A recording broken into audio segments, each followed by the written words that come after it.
तो हम देखेंगे कि इस 31st चैप्टर 4th कैंटो 31वां अध्याय, इसमें आपके कुल मिला के 31 श्लोक हैं और ये आपका इस 4th कैंटो का ये लास्ट चैप्टर है।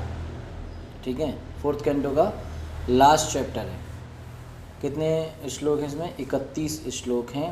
तो अध्याय का शीर्षक है नारद जी के द्वारा प्रचेताओं को उपदेश देना। ठीक है, तो पहले 8 श्लोकों में बताएंगे कि किस तरीके से प्रचेता लोग जो है वो अपना राज्य त्याग दिए, वैराग्य विरक्ति। इस वंश में सभी लोगों ने, ध्रुव महाराज, उत्तानपाद, स्वयंभू मनु से लेके उत्तानपाद, ध्रुव, पृथु, सब ने यही किया। एक समय आने पर अपना घर छोड़ के वो भगवान की सेवा के लिए, प्रचार के लिए चले जाते हैं। ठीक है, तो प्रचेता लोग भी जाएंगे। तो पहले 8 श्लोक में बताया जाएगा कि किस तरह से उन्होंने जो है त्याग दिया, राज्य त्याग दिया, और किस तरीके से वो नारद जी से मिले। तो जब वो नारद जी से मिलेंगे तो उनकी चर्चा होगी।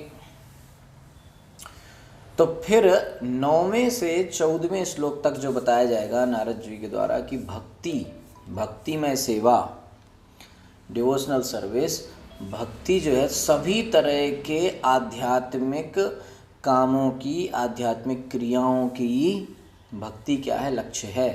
सारा कुछ भक्ति पर केंद्रित है।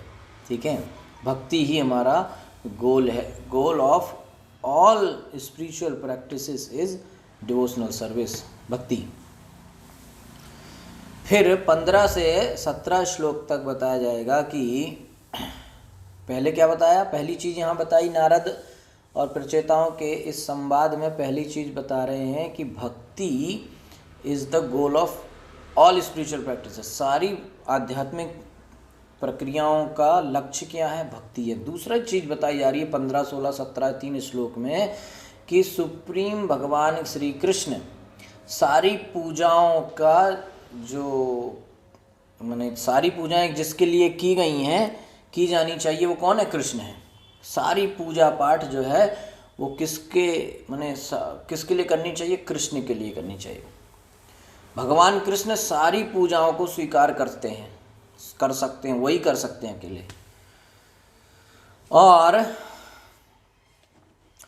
तो पहली चीज इस अध्याय में हमने पता करी कि भक्ति, सारी चीज़ों का लक्ष्य क्या है? भक्ति करना। दूसरी चीज़ क्या है कि सारी पूजाएं कौन स्वीकार करता है? कृष्ण। तो तीसरी चीज़ 18, 19, 20, 21, 22 5 श्लोक में तीसरी चीज़ हमें समझाई जाएगी नारद जी के द्वारा कि भक्ति करो और उससे कृष्ण को प्रसन्न करो। ठीक है, ये पॉइंट है। भक्ति करके कृष्ण को आप प्रसन्न कीजिए। ठीक है, इसके बाद जो है 22 से लेके 31वें अध्याय में, 22 से लेके 31 श्लोक में आपको बताया जाएगा कि किस तरीके से, एक तरीके से ये पूरे 4th स्कंद का सारांश आएगा और 5वें स्कंद की भूमिका बनेगी। 5वां स्कंद कैसे चालू हो, है ना। तो 5वें स्कंद की भूमिका यहाँ पे बनेगी। ठीक है, ओके।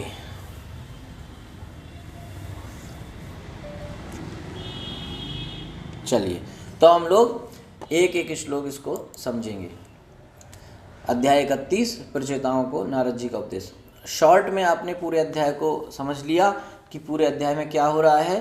प्रचेता लोग अपने राज्य को त्याग के जंगल की तरफ जाएंगे, वहाँ नारद जी से मिलेंगे। नारद जी उन्हें भक्ति के विषय में प्रवचन देंगे। प्रवचन में उन्होंने 2-3 बातें मेन कही। पहली बात क्या है कि सारी आध्यात्मिक प्रक्रियाओं का लक्ष्य है भक्ति। दूसरी बात है कि सारी पूजा पाठ का गोल है कृष्ण। और तीसरी बात, इसलिए भक्ति करो किसके लिए? कृष्ण की प्रसन्नता के लिए। और चौथा, इस चैप्टर में जो बात, लास्ट बात है, वो है कि पूरे का सारांश और 5वें स्कंद की भूमिका कि 5वें स्कंद में क्या है? प्रियव्रत महाराज की कहानी चालू होगी। प्रियव्रत महाराज कौन है? उत्तानपाद के भाई, उनकी कहानी यहाँ से चालू होगी। तो माने ब्रह्मा जी से स्वयंभू मनु, फिर ये पूरा इधर की लाइन चल रही थी, अब फिर हम पूरा यहाँ जाके फिर यहाँ प्रियव्रत महाराज और फिर इस तरफ जाएंगे। ठीक है, तो 31वें अध्याय का जो है PDF मैं आपको भेज देता हूँ, 1 सेकंड आप लोग होल्ड कीजिए, है ना। उसके लिए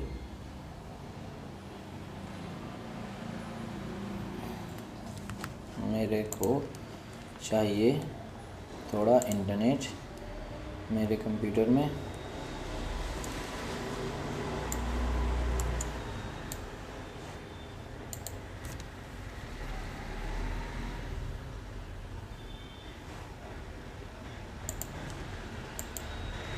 ठीक है, मैंने भेज दिया, आपको मिल जाएगा।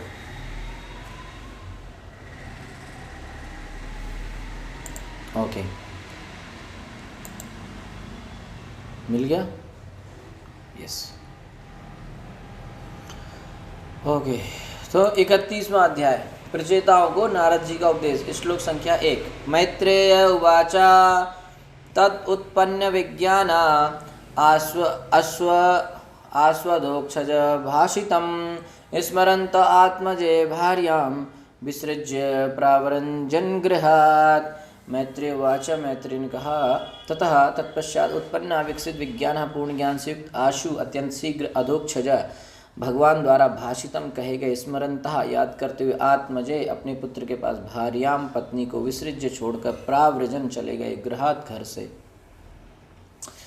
महान संत मैत्रेय ने आगे कहा, तत्पश्चात प्रचेता हजारों वर्षों तक घर में रहे और आध्यात्मिक चेतना में पूर्ण ज्ञान विकसित किया। ठीक है, अंत में उन्हें भगवान के आशीर्वादों की याद आई और वे अपनी पत्नी को अपने सुयोग्य पुत्र के जिम्मे छोड़कर घर से निकल पड़े। कौन? प्रचेता। ठीक है, तो चौथे स्कंद के 30वें अध्याय में, यानी कि पिछले अध्याय में 18वें श्लोक में भगवान ने क्या बोला प्रचेताओं को, कि वो लोग जो है राज्य से क्या हो जाएंगे, मतलब उनका मन भर जाएगा, ऊब जाएगा। ये भगवान का आशीर्वाद था कि आपका मन, मतलब राज्य से आप ऊब जाओगे और उसके बाद आप जो है इसको छोड़ दोगे और फिर आपको मेरी प्राप्ति हो जाएगी, कृष्ण की प्राप्ति हो जाएगी। ठीक है, तो भगवान ने ये भविष्यवाणी कर दी कि आप भविष्य में राज्य को से ऊब जाओगे, राजपाट से, घर गृहस्थी से, और उसके बाद तुम्हें मेरी प्राप्ति हो जाएगी। किसने कहा? कृष्ण ने। किससे? प्रचेताओं से। ठीक है, तो अब इस अध्याय में ये भविष्यवाणी सत्य होने जा रही है। क्या होगा? प्रचेता लोग अपने राज्य को त्याग देंगे, उससे वैराग्य ले लेंगे और जंगल की तरफ जाएंगे और नारद जी के द्वारा भक्ति का प्रवचन सुन के कृष्ण को प्राप्त करेंगे। यानी कि इतने बड़े बड़े लोगों को भी जो है, अभी देखिए इनको फिर से नारद जी का प्रवचन मिलेगा, है ना। तो बार बार जो वो कोई ये नहीं कह रहा कि हमको सब कुछ पता चल गया, हमें और ज्ञान की ज़रूरत नहीं है। रुद्र से मिला, फिर स्वयं कृष्ण से मिला, अभी फिर भी नारद जी का रहे हैं ना, तो सबसे सुन रहे हैं। ठीक है, तो अंत में उन्हें भगवान के आशीर्वाद की याद आई। आशीर्वाद क्या था भाई? नारद जी, मैत्रेय जी कह रहे हैं हजारों वर्षों तक आराम से घर में रहे और पूर्ण आध्यात्मिक चेतना भी प्राप्त हुई, पूरी तरह से भक्त थे, लेकिन उन्हें भगवान के आशीर्वाद की याद आई कि घर छोड़ के जो है भगवान की सेवा में लगना चाहिए। तो उन्होंने क्या किया? अपने पत्नी को, अपने पुत्र, उनका पुत्र बड़ा शक्तिशाली, पावरफुल, सुयोग्य पुत्र के जिम्मेदारी पर छोड़कर और घर से निकल पड़े। अंत में ये काम सबको करना ही करना है, ये चीज़ सबको करनी है। क्या चीज़? कि एक समय के बाद जो है घर गृहस्थी छोड़ के भगवान की सेवा में पूर्णतः लगना है। ये है ब्रह्मचारी, गृहस्थ, वानप्रस्थ। तो गृहस्थ के बाद वानप्रस्थ, गृहस्थ में तो जाते बाद में वानप्रस्थ में भी जाना चाहिए, संन्यास। ये सिस्टम फॉलो होना चाहिए। ठीक है, तो अल्टीमेटली चाहे ब्रह्मचारी हो तो उससे बाद में सन्यास की तरफ जाना है, और चाहे गृहस्थ हो तो भी उसे छोड़ के बाद में सन्यास ही लेना है। भौतिक बंधन में बंधे हुए, अटैचमेंट में, भौतिक आकर्षण में बंधे हुए कोई भगवान की प्राप्ति नहीं कर सकता। चाहे वो ब्रह्मचारी, चाहे गृहस्थ हो, चाहे कुछ हो, उसको भौतिक चीज़ों को त्यागना पड़ेगा। ठीक है, श्रील प्रभुपाद तात्पर्य कृष्ण कृपा श्री मूर्ति व चरणारविंद भक्तिवेदांत गोस्वामी महाराज श्रील प्रभुपाद जी के द्वारा श्रील प्रभुपाद की जय। प्रचेताओं द्वारा संपन्न कर लेने पर, प्रचेताओं द्वारा तपस्या संपन्न कर लेने पर भगवान ने उन्हें आशीर्वाद दिया। ठीक है, तो वो आशीर्वाद हमने बताया आपको कि 4th कैंटो के इसी पिछले अध्याय के 18वें श्लोक में भगवान ने कहा था। भगवान ने उन्हें क्या आशीष दिया था कि गृहस्थ जीवन समाप्त कर लेने के बाद वे समय आने पर भगवान के धाम लौट आएंगे, अपने गृहस्थ जीवन से राजपाट से ऊब जाएंगे और अपने जो है भगवान के धाम को वापस प्राप्त होंगे। ठीक है, ये उन्होंने आशीर्वाद दिया था। तो अपना गृहस्थ जीवन समाप्त करने के बाद देवताओं की गणना के अनुसार कई हजार वर्षों तक उनका जो गृहस्थ जीवन है वो कई हजार वर्षों तक चला, देवताओं की कैलकुलेशन के हिसाब से। कल हमने बताया देवताओं की कैलकुलेशन के बारे में। तो फिर प्रचेताओं ने अपनी पत्नी को अपने पुत्र दक्ष, कल चर्चा आया था ना कि उनके पुत्र का क्या नाम था, दक्ष। तो अपने पुत्र दक्ष की उसमें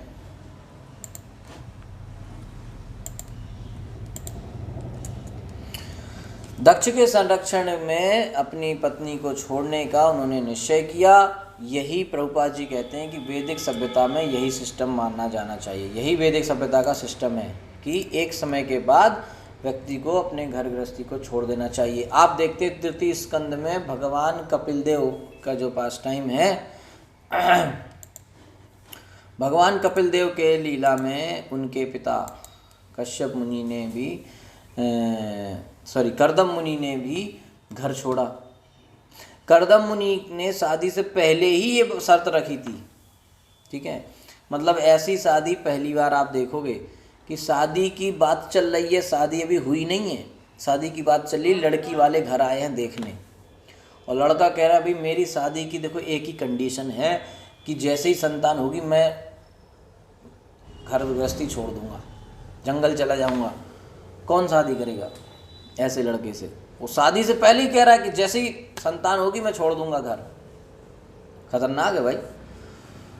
तो स्वयंभू मनु ने अपनी पत्नी और अपने पुत्री शत्रुपा अपनी पत्नी और देवहूति अपनी पुत्री की तरफ देखा कि भाई देख लो ये लड़का ऐसे बोल रहा है, अभी भी करना है कि नहीं? तो वो देवहूति बोली नहीं हमको तो इसी से शादी करना है। क्यों भाई? इतना बड़ा कृष्ण भक्त जो है इसके साथ शादी करके मेरा जीवन उद्धार हो जाएगा, इससे कुछ नहीं हो तब भी इनकी सेवा करके मेरा कल्याण हो जाएगा।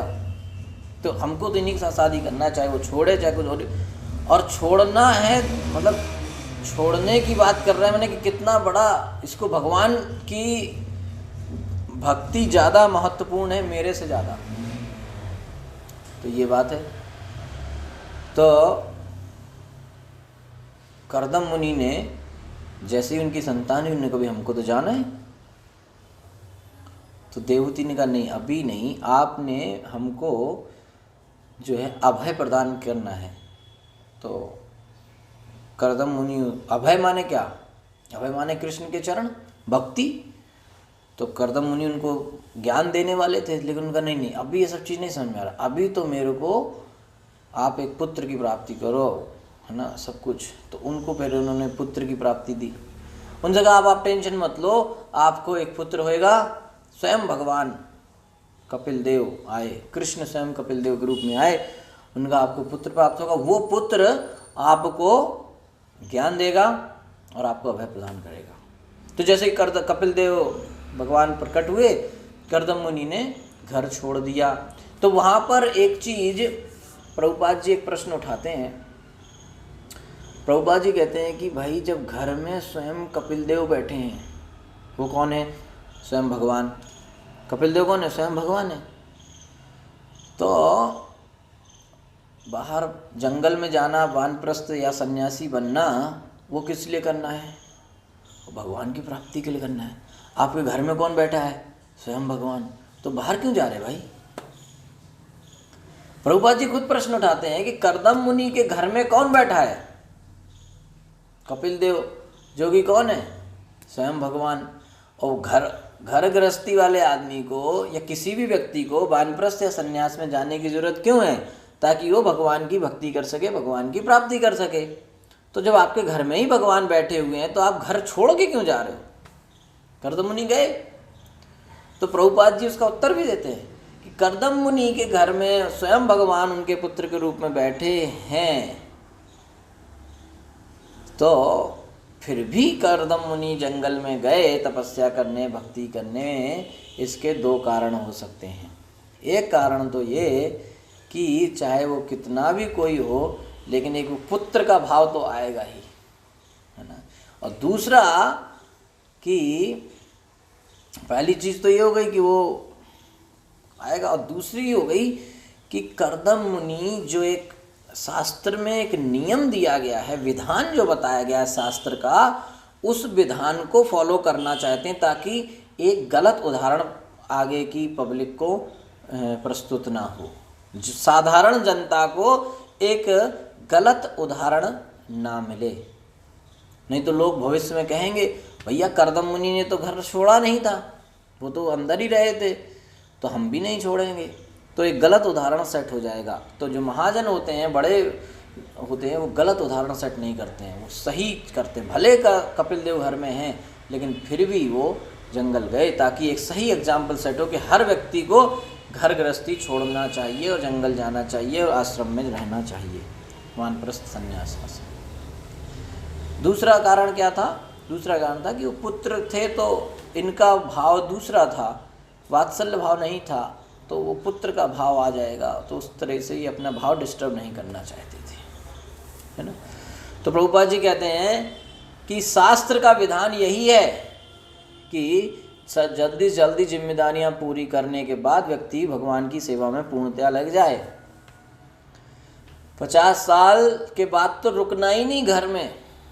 50 साल होने के बाद जो कुछ भी है सारा चाबी, ताला, लॉकर सब अपने बच्चे को दो और निकलो, ये है। तो यही शास्त्र का विधान है। इसलिए कर्दम मुनि छोड़ के गए, क्योंकि शास्त्र के, भगवान ने गीता में भी कहा है कि जो शास्त्र के आधार पर नहीं चलता है वो सब, उसका कुछ नहीं होने वाला। वो कौन से नरक में जाएगा वो भी नहीं पता, मतलब किस लोक में जाएगा उसको कुछ नहीं पता, जो शास्त्र के नियम के हिसाब से नहीं चलता है। ठीक है। तो यही प्रभुपाद जी यहाँ कह रहे हैं कि वैदिक सभ्यता का यही विधान है कि समय रहते अपने सारी कुछ संपत्ति अपने पुत्र को सौंप दो, जो कुछ भी हो, पत्नी है तो उनको अपने बेटे के जिम्मेदारी पर छोड़ दो और निकलो। परीक्षित महाराज ने यही किया, मनु महाराज ने यही किया, सारे जो भी महान महान भक्त हुए हैं गृहस्थ, उन सब ने यही किया। एक समय आने पर सब छोड़ के चले गए। तो जब ये चीज़ हमें इन महान भक्तों से सीखना चाहिए। आगे प्रभुपाद जी कहते हैं कि जीवन के प्रारंभ में ब्रह्मचारी रहकर मनुष्य को कठिन तपस्या करते हुए आध्यात्मिक ज्ञान अर्जित करना होता है। शुरुआत के जीवन में ब्रह्मचारी रह के पठन पाठन करना चाहिए, शास्त्र अध्ययन, माने पहला चीज़ है मनुष्य के जीवन में शास्त्र अध्ययन करो। तो शास्त्र को पढ़ो, समझो। गुरु के पास जाते थे गुरुकुल में, पहली चीज़ है शास्त्र अध्ययन। ब्रह्मचारी या छात्र को स्त्रियों के साथ मेल मिलाप करने नहीं दिया जाता था, जिससे वे जीवन के प्रारंभ में काम सुख के विषय में कुछ न जाने। बड़ी समस्या है। बिल्कुल वैदिक सभ्यता का उल्टा सभ्यता चल रहा है। वो कहते हैं इधर चलो तो ये कहते हैं इधर जाएंगे, है कि नहीं? बिल्कुल उल्टा, एक एक चीज़ उल्टी है ना। वैदिक सभ्यता में कहते हैं कि 3 बजे जग जाओ, और आजकल लोग 3 बजे सोते हैं, है कि नहीं? वो 3 बजे सोएंगे। तो बिल्कुल उल्टा। सबसे पहले वैदिक सभ्यता में बताया गया है कि आपको बच्चा पैदा हो, सबसे पहले उसको गीता सिखाओ, भागवत सिखाओ, शास्त्र सिखाओ। अभी लोग क्या कहते हैं कि पहले अपने बच्चे को सारी भौतिक चीज़ें सिखा डालो साहब, फिर गीता बुढ़ापे में लास्ट में मरते समय सीख लेगा। है ना, सबसे पहले उसको क्या सिखाओ, भौतिक चीज़ें, और स्कूल में भेज देते हैं। तो वहाँ पे बचपन से ही, यहाँ प्रभुपाद जी बिल्कुल क्लियर लिख रहे हैं कि ब्रह्मचारी को स्त्रियों के साथ बिल्कुल नहीं मिलना, लेकिन अभी यहाँ क्लास 1 से वो लड़कियों के साथ घूमना चालू कर देगा, और 5th 6th 10th और 12th आने तक तो बस हो गया काम। अब तो 8th 9th में ही उनका बॉयफ्रेंड गर्लफ्रेंड सब बन जाता है और आराम से बिंदास वो सब घूमते है कि नहीं। तो इस तरीके से सारे गलत काम स्कूलों में चालू हो चुके हैं। अभी दिल्ली के एक प्रभु जी बता रहे थे कि एक स्कूल में वो बच्चा पानी पी रहा था बाथरूम के अंदर खड़ा होकर। तो टीचर ने देख लिया कि लड़का बाथरूम में खड़ा होकर बोतल से पानी क्यों पी रहा है। मतलब ये थोड़ी ऑड बात है कि बाथरूम पानी पीना तो बाहर पिएगा ना, बाथरूम के अंदर जाके पानी पीने की क्या ज़रूरत है। तो उससे कहा कि भाई इधर आओ, बाथरूम में पानी क्यों। 7th 8th क्लास का बच्चा कि बाथरूम में खड़े होकर पानी क्या पी रहे, दिखाओ ये क्या है। तो देखा तो वोडका। अब ये स्थिति आ रही है कि नहीं। तो आधुनिक सभ्यता का, श्री प्रभुपाद जी कहते हैं कि आधुनिक सभ्यता का मूल दोष, जो मेन कमी, मूल दोष माने सबसे मेन ड्रॉबैक या शॉर्टकमिंग, वो है कि लड़कों तथा लड़कियों को पाठशाला तथा विद्यालय में ही विषयी जीवन का भोग करने की स्वतंत्रता दे दी जाती है। लड़के लड़कियों को साथ में पढ़ाकर सारा जो है विषयी जीवन, सेंस ग्रेटिफिकेशन की ट्रेनिंग वहीं से मिल जाती है, पूरी फ्रीडम है उनको। यही सबसे बड़ा जो है आधुनिक सभ्यता का ड्रॉबैक है, शॉर्टकमिंग है। फलतः अधिकांश बच्चे वर्णसंकर होते हैं। अब इसका रिजल्ट क्या होता है कि ज़्यादातर बच्चे कैसे होते हैं, वर्णसंकर, अर्थात वे अवांछित माता तथा पिता से उत्पन्न हुए होते हैं, है ना। फलस्वरूप सारे संसार में अराजकता व्याप्त है। वर्णसंकर अवांछित माता पिता की संतान है ना, उनको चाहिए नहीं था, बच्चा हो गया, है ना। इसलिए ऐसे अवांछित माने कि बिना गर्भाधान संस्कार के जो बच्चे पैदा किए जाते हैं वो सब वर्णसंकर, सब बेकार है। तो वही लोग समाज में फैल गए हैं ज़्यादातर, और इसलिए पूरे समाज में डिस्टर्बेंस है, अराजकता है, क्योंकि इन लोगों को संस्कार नहीं मिले हैं, ये सारी गड़बड़ें करते हैं। वास्तव में मानव सभ्यता को वैदिक नियमों के आधार पर चलना चाहिए, जिसका अर्थ है कि जीवन की शुरुआत में ही, प्रारंभ में ही लड़के लड़कियों को तपस्या करनी चाहिए, और जब वे बड़े हो जाएं तो विवाह कर लो, कोई बात नहीं। फिर वे कुछ समय तक अपने घर गृहस्थी में रहो, संतान पैदा करो, और जब बच्चे बड़े हो जाएं तो मनुष्य अपना घर छोड़ दे और कृष्ण भक्ति करे। सीधा सीधा है कि नहीं। हर चीज़ तो है, पहले शास्त्र सीखो, तपस्या करो, फिर अपना गृहस्थ जीवन जियो, है। गृहस्थ जीवन के बाद गृहस्थ जीवन जियो, उसमें अपना बच्चे संतान पैदा करो, सब करो, और जब बच्चे बड़े हो जाए उनको जिम्मेदारी दो और अपना निकलो, भक्ति करो। तो ऐसा करने से सारे काम हो जाएंगे और जीवन सफल हो जाएगा, और अंत में भगवान के धाम जाकर वो अपने जीवन को सार्थक बना सकता है। तो प्रभुपाद जी कहते हैं कि जब तक कोई व्यक्ति अपना विद्यार्थी जीवन में तपस्या नहीं करता, उसे ईश्वर के अस्तित्व का बोध नहीं हो पाता। जब वो यंग एज में, स्टूडेंट लाइफ में अगर उसने तपस्या नहीं करी है, तो उसको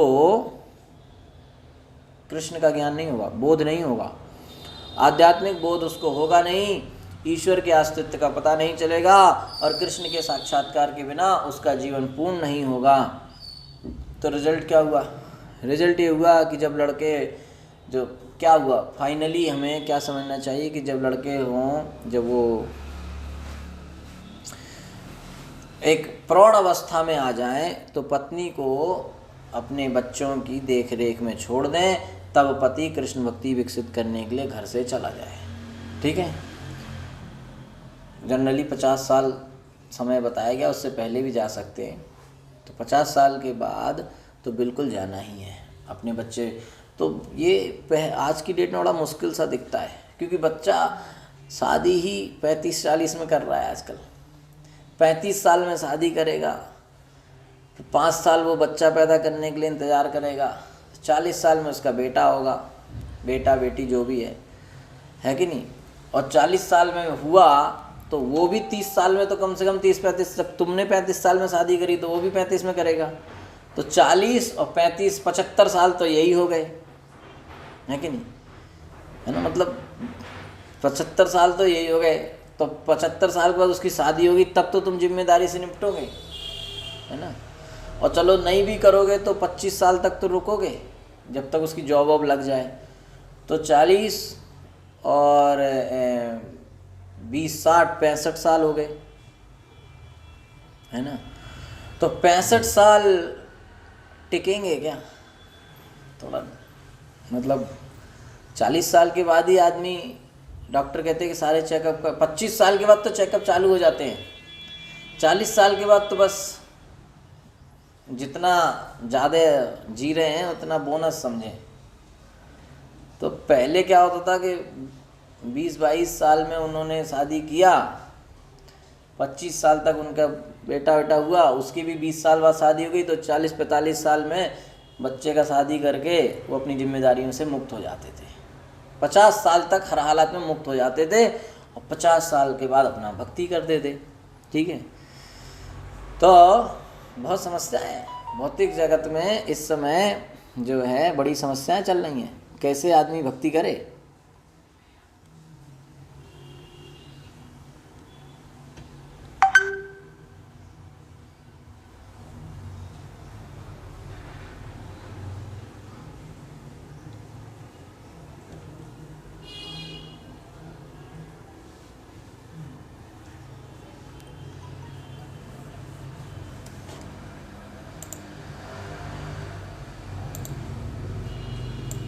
ओके, तो आगे प्रभुपाद जी कहते हैं कि सब कुछ प्रौढ़ ज्ञान के विकास पर निर्भर करता है। प्रचेताओं के पिता राजा प्राचीन भरीषत ने अपने पुत्रों के आगमन के पूर्व भी जो जल में तपस्या कर रहे थे घर छोड़ दिया था, ठीक है। तो प्रचेताओं ऊपर से निर्भर करता है कि बड़े लोग क्या कर रहे हैं घर में, इनके पिता सब लोग घर छोड़ के जा रहे हैं, तो इनको भी वही ज्ञान हुआ। तो जब ये लोग तपस्या कर रहे थे तभी इनके पिता जो है घर छोड़ के चले गए थे नारद जी की आदेश पर, नारद जी की शिक्षाओं के आधार पर। तो प्रचेताओं के पिता ने भी घर छोड़ दिया था। ज्यों ही उपयुक्त अवसर मिले अथवा पूर्ण कृष्ण भक्ति विकसित हो ले, मनुष्य को चाहिए कि वह घर छोड़ दे, भले ही उसके सारे कार्य पूरे ना हुए हैं। तो प्राचीन भरीषत से तो ये भी नारद जी ने कहा कि कुछ नहीं है। प्राचीन भरीषत ने कहा कि भाई ठीक है, मैं समझ गया, मुझे घर छोड़ के जाना चाहिए, लेकिन मेरे बच्चे तो आ जाएं वापस, उनको जिम्मेदारियां सौंप दूं, फिर मैं जाऊं। नारद जी बोले ना ना ना ना, समय नहीं है, मृत्यु इंतजार नहीं करेगी, वो आए चाहे ना तुम निकलो, तुम्हारा समय ज़्यादा हो गया। तो अगर समय मिल जाए और सही हो तो प्रभुपाद जी यहाँ लिख रहे हैं बिल्कुल क्लियर। जो लोग को थोड़ा कन्फ्यूज़न हो रहा हो, प्रभुपाद जी ने क्लियर लिखा है कि मनुष्य को चाहिए कि जैसे ही उपयुक्त अवसर मिले और पूर्ण कृष्ण भक्ति विकसित हो ले, मनुष्य को चाहिए कि वो घर छोड़ दे, भले ही उसके सारे कार्य पूरे ना हो, जिम्मेदारियां रह गई कोई बात नहीं, घर से निकलो, क्योंकि सबसे बड़ी जिम्मेदारी है कृष्ण की शरण में जाना। तो सही समय आते ही घर छोड़ देना चाहिए। और पत्नी को क्या काम है? पत्नी को पुत्र की देख रेख में छोड़ दो और तुम निकलो, तुम ज़्यादा टेंशन मत लो उसका, है कि नहीं।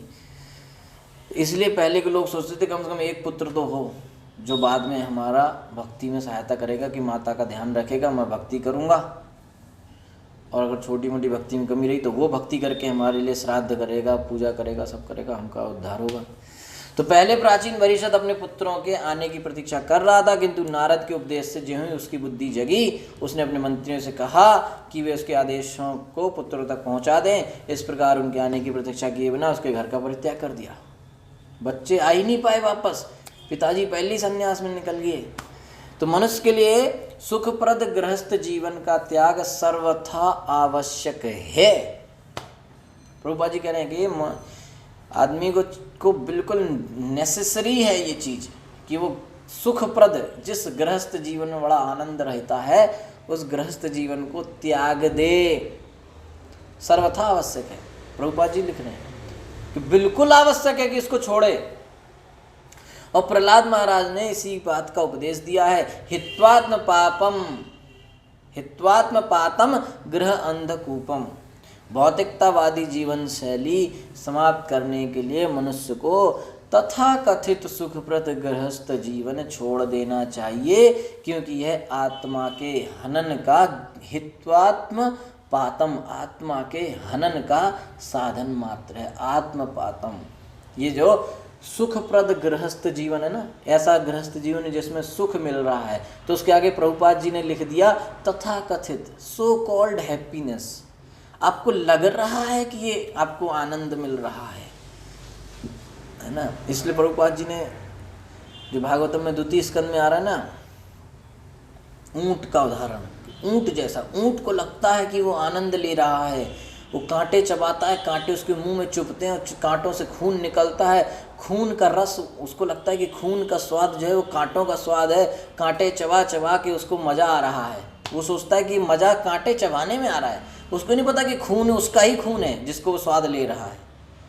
तो ये गृहस्थ जीवन ऐसा है, आदमी को खुद नहीं पता कि वो अपना ही खून पी रहा है और मज़े कर रहा है, तो कहाँ का मज़ा है, दुख है ना। तो इसलिए प्रभुपाद जी कह रहे कि तथाकथित सुख है ये, हमको लग रहा है कि सुख है लेकिन वास्तव में क्या है, बहुत बड़ा दुख है। तो ऐसे जीवन, गृहस्थ जीवन को सर्वथा त्याग देना चाहिए। क्यों? क्योंकि प्रहलाद महाराज कह रहे हैं कि इससे आत्मा का पतन होता है। ये एकमात्र इसका काम क्या है, आत्मा का पतन करना, आत्मा के हनन का साधन मात्र है। बस हमें नरक में पहुंचाने के लिए ही एक साधन है। गृहस्थ जीवन का एकमात्र काम क्या है, हमको नरक में भेजना। लिख रहे हैं तो घर को क्या माना गया है, अंधकूप।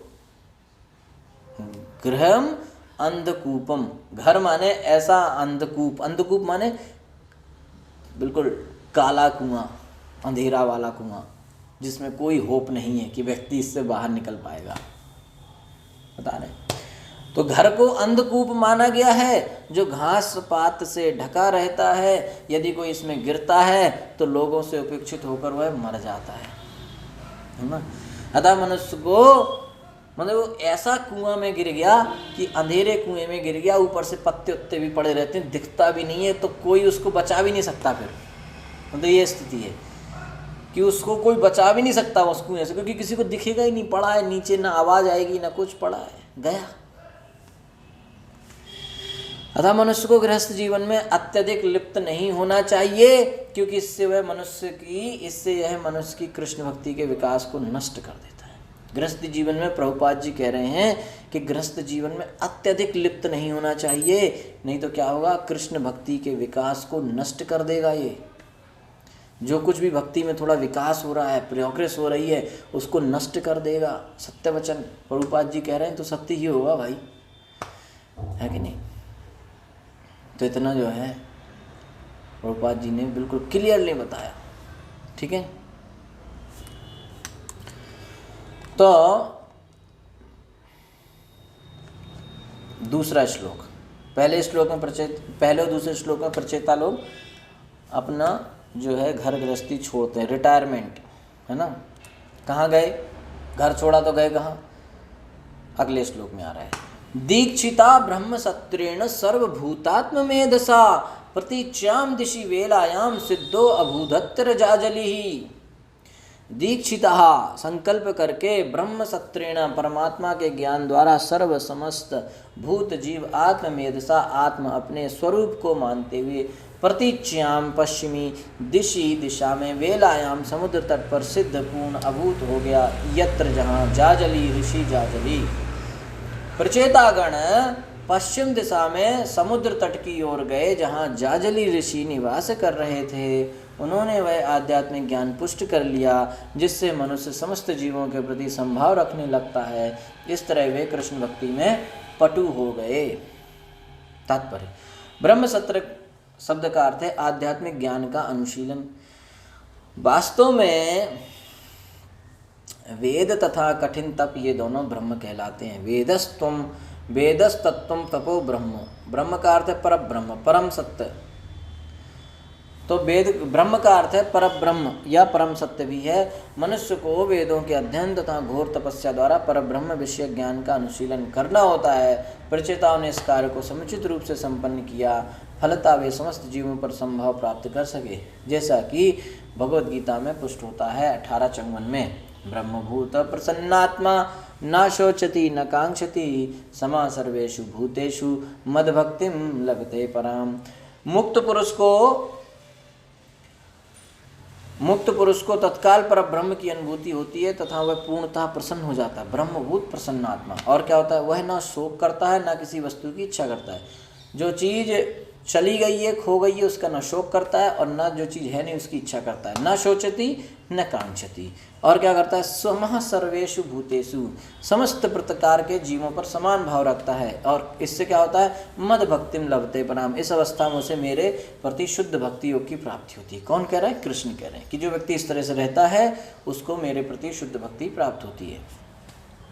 जब मनुष्य को वास्तव में आत्मज्ञान प्राप्त हो जाता है तो वह विभिन्न प्राणियों में अंतर नहीं करता। और क्या होता है, जब आत्मज्ञान होता है तो उसे सर्व में समान जो है सब कुछ दिखता है, आत्मा उसको दिखती है, समान रहता है, इसलिए वो किसी भी तरह के प्राणियों में अंतर नहीं करता। ये पद संकल्प शक्ति से प्राप्त होता है।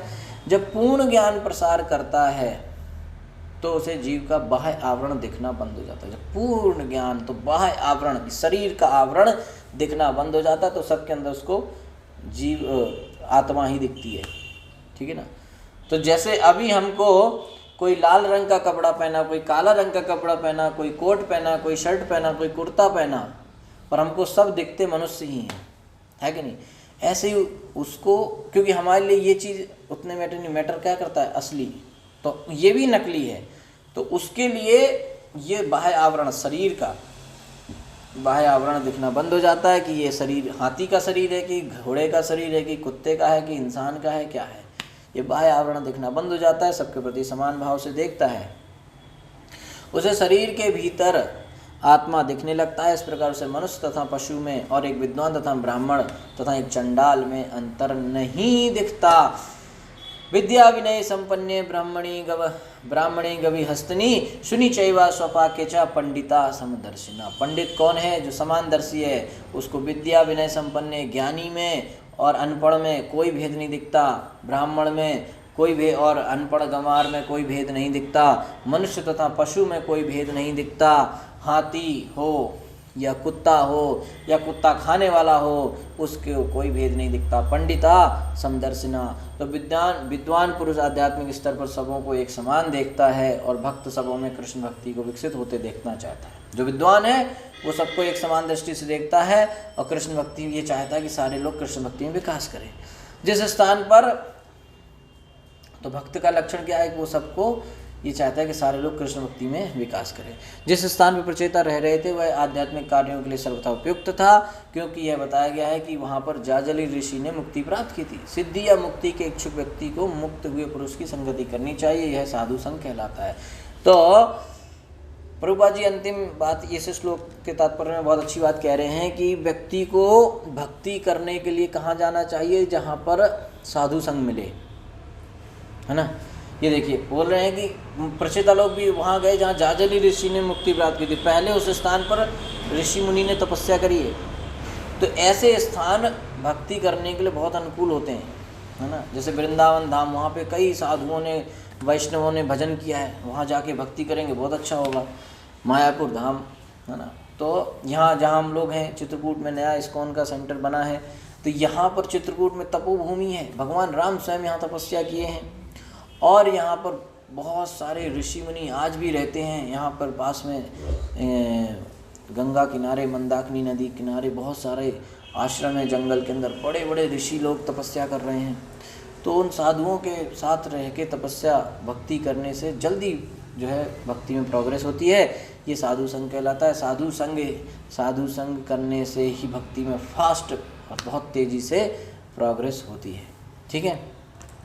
तो आज हमने ये 2 श्लोक किए जिनमें प्रचेताओं के रिटायरमेंट की बात आई है, किस तरह से प्रचेताओं ने घर को छोड़ा। इसके बाद तीसरे श्लोक में हम तीसरे से 8वें तक देखेंगे कि नारद जी इनको मिलेंगे और प्रचेता लोग उनको विनती करेंगे कि उनको ज्ञान दें और फिर नारद जी उनको उत्तर देना चालू करेंगे। तो तीसरे श्लोक के आगे का हम जो है कल चर्चा करेंगे। Hare Krishna, thank you so much. ग्रंथराज श्रीमद् भागवतम की जय, श्रील प्रभुपाद की जय, अनंत कोटि वैष्णव वृंदे की जय।